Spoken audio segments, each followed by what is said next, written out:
ANB news देख रहे हैं यहाँ पर। मैं हूं आपके साथ मुस्कान। स्वागत है आप सभी का उत्तराखंड के महासंग्राम में।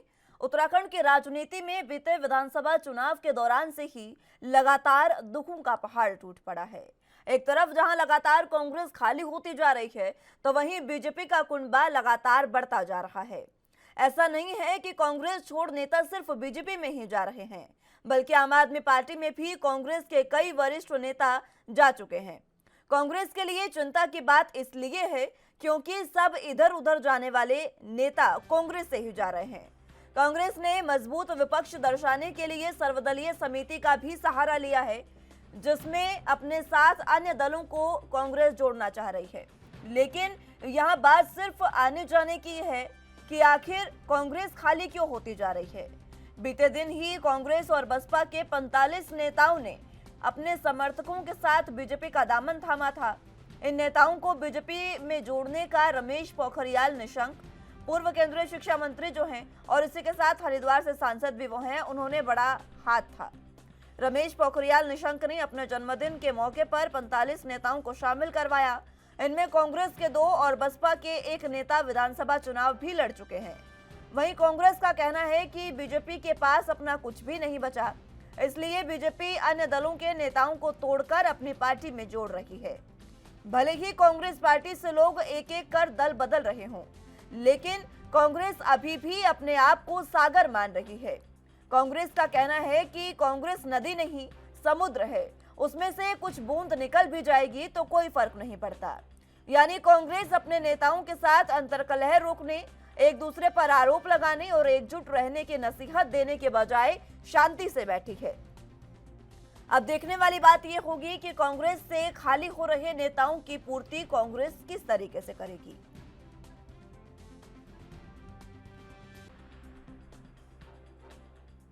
बात एक बार फिर से उत्तराखंड कांग्रेस की कर लेते हैं, क्योंकि उत्तराखंड कांग्रेस में लगातार अंतर्कलह देखी जा रही है और इसी अंतर्कलह की वजह से कांग्रेस के बड़े से बड़े नेता जो है वो पार्टी छोड़कर जा रहे हैं और अन्य दलों में सिर्फ बीजेपी ही नहीं, आम आदमी पार्टी में भी शामिल हो रहे हैं। कल भी इसी तरीके की चीज हुई जब कांग्रेस और बसपा से करीबन 47 ऐसे नेता रखे, जो तमाम जो लोग थे वो जाकर बीजेपी में शामिल हो गए हैं। अब इसी पर राजनीतिक प्रतिक्रियाएं सामने आने लगी हैं। क्या कुछ वो कह रहे हैं, सुनाते हैं आपको। हरिद्वार जिले के सैकड़ों की संख्या में कांग्रेस और बहुजन समाज पार्टी छोड़कर अनेक नेताओं ने आज भारतीय जनता पार्टी की सदस्यता ग्रहण की है। प्रमुख रूप से अंतरिक्ष सैनी हैं और हमारे खानपुर से चुनाव लड़े चौधरी साहब हैं, हमारे सुदरेड़ा से चुनाव लड़े भागमल जी हैं और हमारे सतीश कुमार जी हैं कांग्रेस के प्रदेश महासचिव, हमारे ब्लॉक के प्रमुख हैं जितेंद्र जी।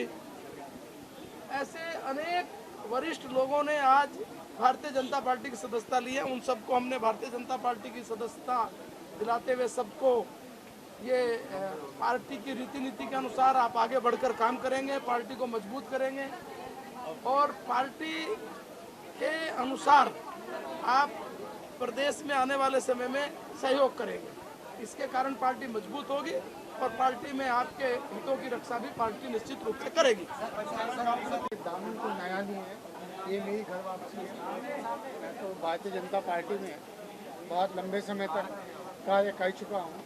कुछ परिस्थितिवश थे कि जो बाद में मुझे किसी दूसरी पार्टी से लोकसभा और विधानसभा का चुनाव लड़ना पड़ा, लेकिन इतने वर्षों के बाद मुझे ये अनुभव हुआ कि दूसरी पार्टियों में लोग जो धोखा देने की प्रवृत्ति रखते हैं और उस प्रवृत्ति के नाते हमें चुनाव तो जरूर लड़वाया उन्होंने, लेकिन जानबूझकर चुनाव हरवाया। और बहुत वरिष्ठ प्रदेश के नेताओं का मैं नाम नहीं लेना चाहता, लेकिन घर वापसी है और हम लोग बहुत एकजुट होकर तन मन धन से पार्टी की सेवा करेंगे और इसको मजबूत करेंगे। पूरे देश के अंदर भारतीय जनता पार्टी का किला इतना मजबूत हो रहा है कि लोग ये कह रहे हैं कि ग्राम प्रधान से लेकर प्रधानमंत्री तक आगे 25 साल तक भारतीय जनता पार्टी ही रहनी चाहिए, तभी देश में उसको शिखर तक पहुंच सकेगा। और मैं समझता हूं कि जिस तरीके से भारतीय जनता पार्टी में कांग्रेस के वरिष्ठ पदाधिकारी, बीएसपी के वरिष्ठ पदाधिकारी लगातार और लगातार सम्मिलित हो रहे हैं, वो इस बात का प्रमाण है कि उत्तराखंड भारतीय जनता पार्टी बहुत मजबूत हो गई है और वो परिणामों की दृष्टि से एक तरफा जाएगा।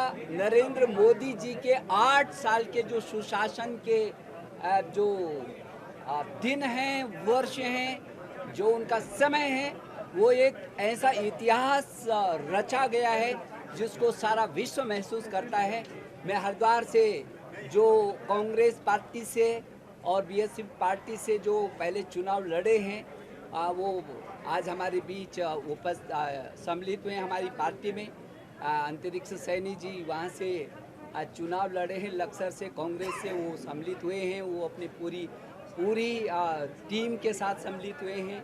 हमारे सुभाष चौधरी जी जो खानपुर से चुनाव लड़े हैं कांग्रेस पार्टी से, वो पूरे पदाधिकारियों के साथ, और जो प्रदेश के महासचिव कांग्रेस के हैं वो अपनी पूरी टीम के साथ, और भागमल जी जो चुनाव लड़े हैं उनके बेटे, वो प्रमुख भी रहे हैं पहले, उनके बेटे अभी प्रमुख हैं, वो अपनी पूरी टीम के साथ मैं सोचता हूँ जनप्रतिनिधि से लेकर के कांग्रेस के प्रदेश के बहुत सारे पदाधिकारी और जिले के पदाधिकारी तो हैं, और बीएसपी के सारे पदाधिकारी बड़ी संख्या में आज भारतीय जनता पार्टी में आया है कि आज कुछ लोगों ने कांग्रेस छोड़कर भाजपा ज्वाइन करी है। ऐसा प्रतीत होता है कि भारतीय जनता पार्टी के पास अपना कोई सौदा रही नहीं गया, इसीलिए अगल बगल दूसरे दलों में ताका झांकी करके वहां से जो लोग भी, चाहे उनमें उनका जनाधार हो चाहे ना हो, चाहे उनका बैकग्राउंड कुछ भी रहा हो कुछ ना रहा हो, उन सबको जोड़ जंतर करके भारतीय जनता पार्टी एक भानुमति का पिटारा जोड़ने की कोशिश कर रही है।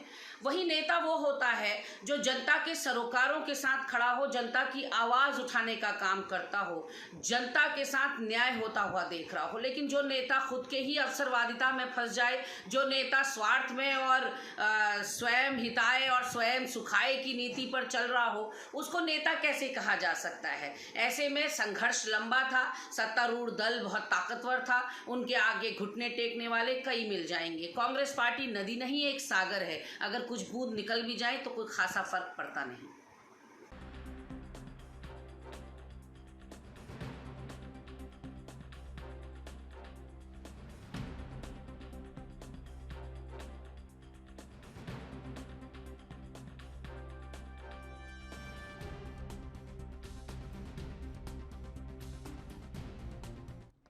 चलिए तो इसी पर चर्चा की शुरुआत कर लेते हैं। तमाम गेस्ट हमारे साथ मौजूद हैं, उनका तारुफ आपसे करवा देते हैं।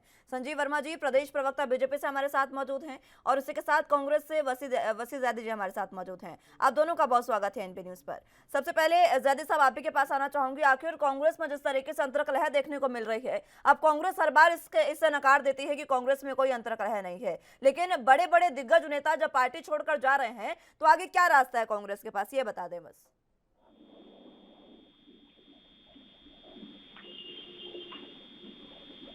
वसी जैदी जी, जैदी साहब आवाज मिल पा रही है आपको? चलिए आवाज उन तक नहीं पहुंच पा रही है। संजय वर्मा जी आप तक आवाज मिल पा रही है मेरी? मिल रही है मुस्कान जी। कांग्रेस में जिस तरीके से तमाम चीजें हम देख रहे हैं, बार बार कांग्रेस से कई नेता छोड़कर जा रहे हैं और बीजेपी का कुंबा लगातार बढ़ता जा रहा है उत्तराखंड में। मुस्कान जी देखिए, कल लगभग 750 से अधिक लोग, जिनमें 45 के आसपास कांग्रेस पार्टी के और बहुजन समाज पार्टी के बड़े नेता जिनमें शामिल थे, जिनमें सांसद का चुनाव लड़ चुके, जिनमें विधायक का चुनाव लड़ चुके, जिनमें पंचायत का चुनाव लड़ चुके, पूर्व ब्लॉक प्रमुख, पंचायत सदस्य, पार्षद, कांग्रेस के प्रदेश के महामंत्री, मंत्री, उपाध्यक्ष और जिलों की लगभग पूरी टीम, और बहुजन समाज पार्टी की भी लगभग पूरी जिलों की टीम एक तरह से अपनी पार्टियों को अलविदा कहकर भारतीय जनता पार्टी में शामिल हुए, माननीय मोदी जी की रीति नीतियों से प्रभावित होकर उनकी जो लोकप्रियता है उससे प्रभावित होकर जिस तरह से देश में और प्रदेश में एक विकास की गंगा बह रही है उससे प्रभावित होकर और लगभग अगले जो 25 सालों तक मैं सोचता हूँ हर व्यक्ति ने इस बात का पूरा अनुमान लगा लिया है कि अगले 20-25 सालों तक भारतीय जनता पार्टी की सरकारें देश में और प्रदेश में रहने वाली है और यदि कोई विकास दे सकता है तो वो भारतीय जनता पार्टी दे सकती है। इन सभी बातों से प्रभावित होकर बहुत बड़ा वर्ग जिसमें तमाम बुद्धिजीवी हैं, तमाम कांग्रेस पार्टी के बड़े नेता हैं और जनप्रतिनिधि हैं, बहुजन समाज पार्टी के नेता जनप्रतिनिधि हैं, आम आदमी पार्टी के नेता जनप्रतिनिधि हैं, वो एक बहुत बड़ी संख्या में उन्होंने भारतीय जनता पार्टी की सदस्यता ग्रहण करी और साथ ही भारतीय जनता पार्टी के लिए बढ़ चढ़कर समाज के अंदर पार्टी का जनाधार बढ़ाने के लिए पूरी तरह एक कृत संकल्पित होने का एक वायदा भी किया। साथ ही जिस तरह से कांग्रेस पार्टी की प्रवक्ता श्रीमती गरिमा दसोनी जी ने अभी बहुत बड़ी बड़ी बातें कर रही थी, उन्होंने उनकी एक दो बातों के ऊपर मैं थोड़ा प्रकाश डालना चाहूंगा। एक तो उन्होंने तमाम जितने भी लोग गए हैं उन सभी लोगों को नकारा और एक तरह से निकृष्ट और एक तरह से उनकी निष्ठा के ऊपर जो उन्होंने प्रश्न चिन्ह लगाया।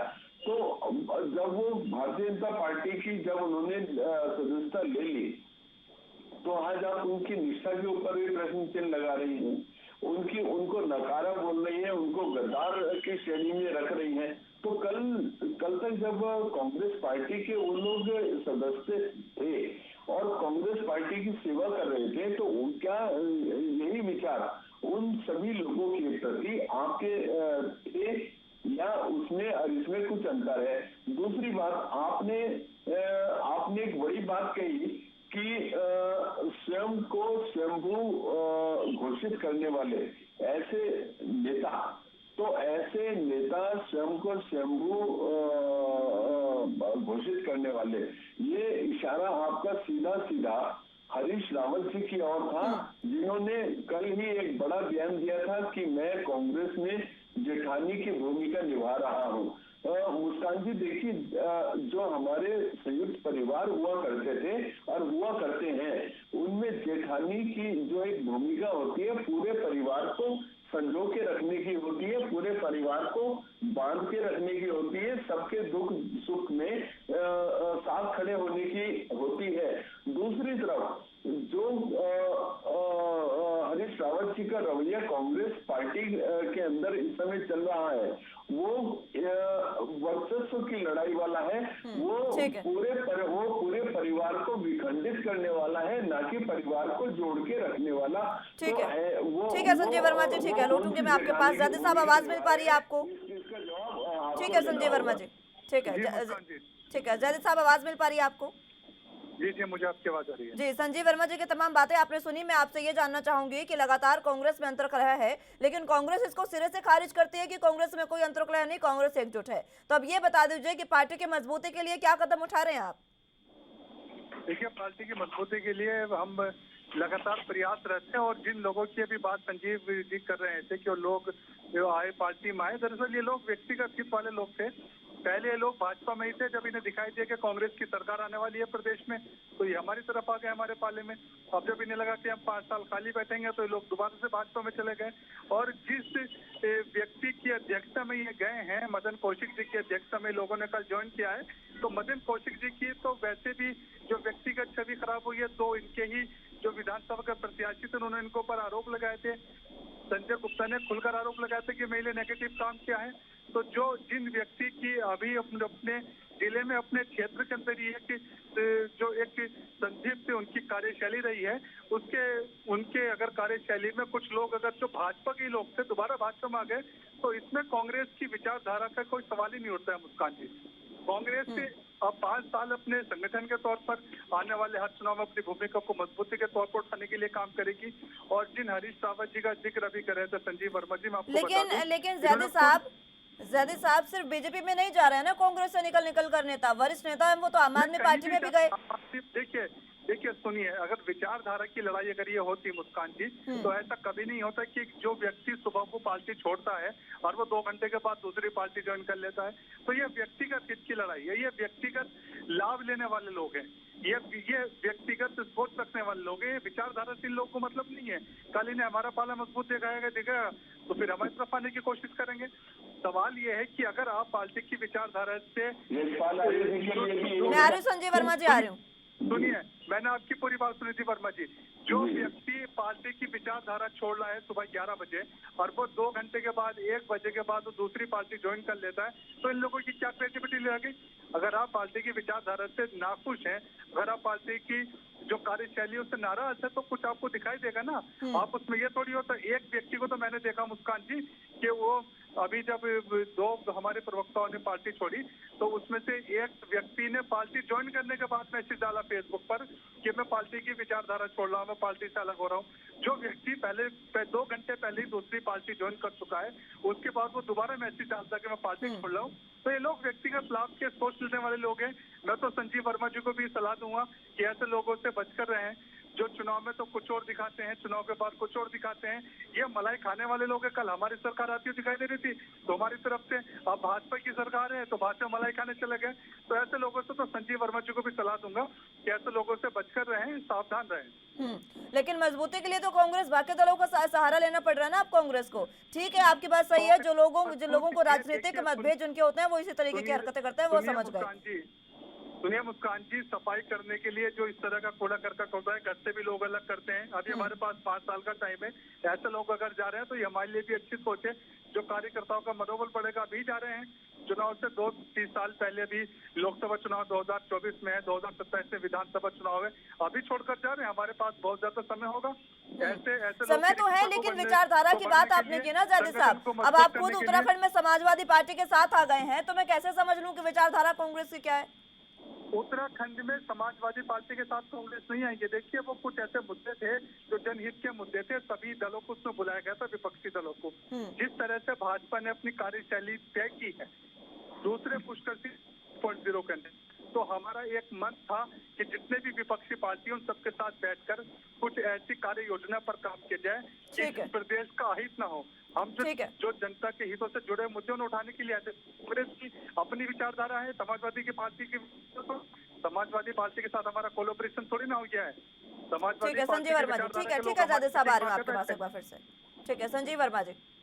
जी मुस्कान जी, जैसे मेरे भाई जैदी जी ने अभी बोला कि हमारी विचारधारा, तो आपने भी अपनी विचारधारा को बिल्कुल इस तरह से एक्सप्लेन कर दिया। आपने अपने कार्यकर्ताओं को पूरा करकट घोषित कर दिया।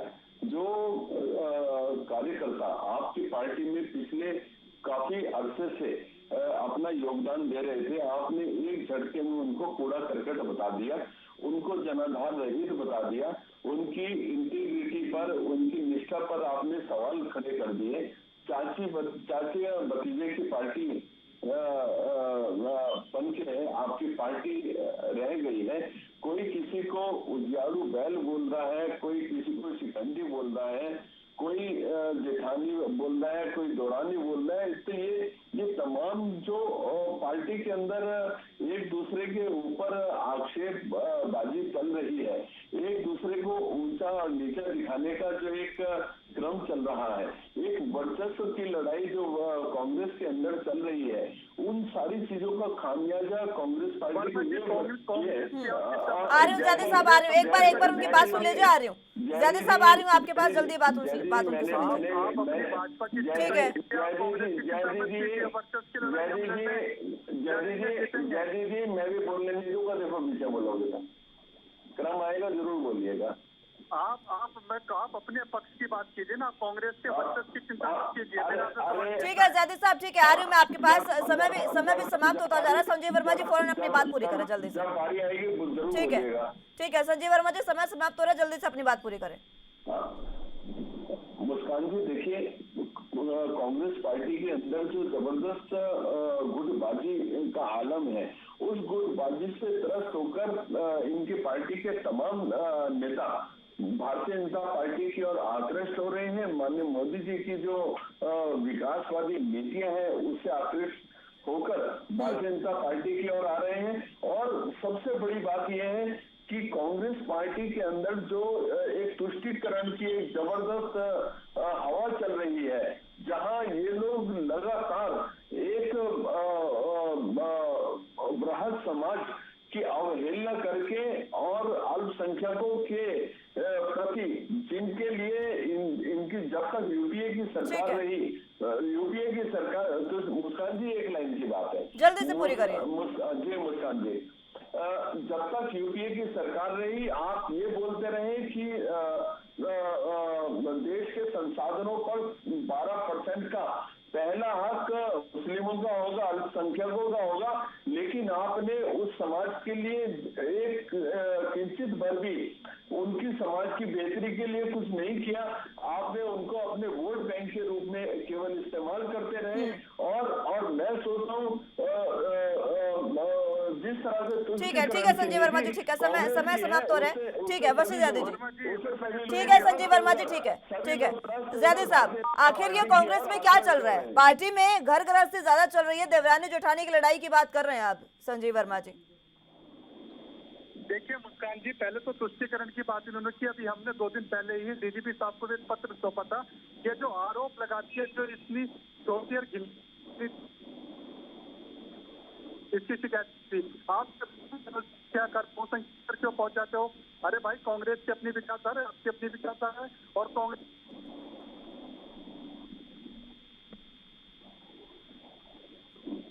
कॉमन सिविल कोड पे आपका विचार क्या है, जरा इसका जवाब देंगे। ठीक है ज़ैदी साहब, आवाज मैं आ रही, संजीव वर्मा जी, ज़ैदी साहब आवाज मिल पा रही है? चलिए संपर्क उनसे टूट गया। संजीव वर्मा जी। मुस्कान जी देखिए, भारतीय जनता पार्टी की हमारी सरकार ने माननीय मुख्यमंत्री श्रीमान पुष्कर सिंह धामी जी ने एक बड़ी पहल करते हुए यूनिफॉर्म सिविल कोड का ड्राफ्ट सदन में लाने का, कैबिनेट में लाने का काम किया। तो मैं कांग्रेस से पूछना चाहता हूँ कि ठीक है संजीव वर्मा जी, ज़्यादा साहब समय समाप्त हो गया, मैं फिर आपका जवाब नहीं ले पाऊंगी। बहुत बहुत शुक्रिया आप दोनों का हमारे साथ जुड़ने के लिए और चर्चा हमारे साथ करने के लिए। लेकिन जिस तरीके से विपक्ष में हाहाकार उत्तराखंड में देखने को मिल रहा है, इसमें इसी के चलते बीजेपी का कुंबा लगातार बढ़ता जा रहा है। अब देखना होगा कि इस भंवर से में जो कांग्रेस फंसी है वो किस तरीके से निकलती है और अपना कुंबा किस तरीके से संभाल पाती है। फिलहाल के लिए उत्तराखंड के महासंग्राम में मेरे साथ बस इतना ही। तमाम अहम खबरों के लिए आप बने रहिए एनबी न्यूज के साथ।